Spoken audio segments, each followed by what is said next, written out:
পাকের করম হয়েছে, উনার সদকা পেয়েছি আমরা। নইলে এই নামাজ রোজা হজ যাকাত কলেমা হাদিস কোরআন কিছুই থাকতো না।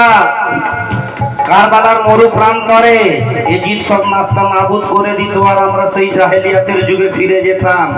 নবী করিম সাল্লাল্লাহু আলাইহি সাল্লাম নাজিল হওয়ার পূর্বে যে জাহেলিয়াতের যুগ ছিল, যে যুগে যে ব্যভিচারগুলো হতো সেগুলো মুখে বয়ান করা যাবে না, আমরা সেই যুগেই ফিরে যেতাম। নামাজ রোজা হজ যাকাত কলেমা কোরআন হাদিস আজান সবকিছু জিন্দা করে দিয়েছেন নবরূপে আমার মাওলা হুসেন।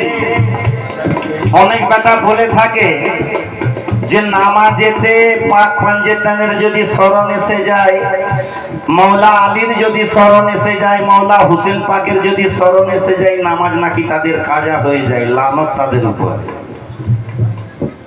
তাদের উপরে লানত। কেন না, যে নামাজের বড়াই করছো তুমি, পেয়েছো তুমি, সেটা মাওলা হুসেনের জন্যই পেয়েছো তুমি। আর মাওলা হুসেন পাকের স্মরণ যদি এসে যায়, নামাজ তো মোকাম্মল হয়ে যাওয়ার কথা, সেখানে কাজা হয়ে যায় কি করে? তাহলে তুমি মানুষ নয়, তুমি পাক্কা শয়তান আছো, তুমি পাক্কা শয়তান আছো। তাই পরিষ্কার ভাবে কবি বললেন, জিদিয়ত তো কहीं मुंह छुपाए फिरती है, खुदा का खौफ नहीं उसको डर हुसैन का है।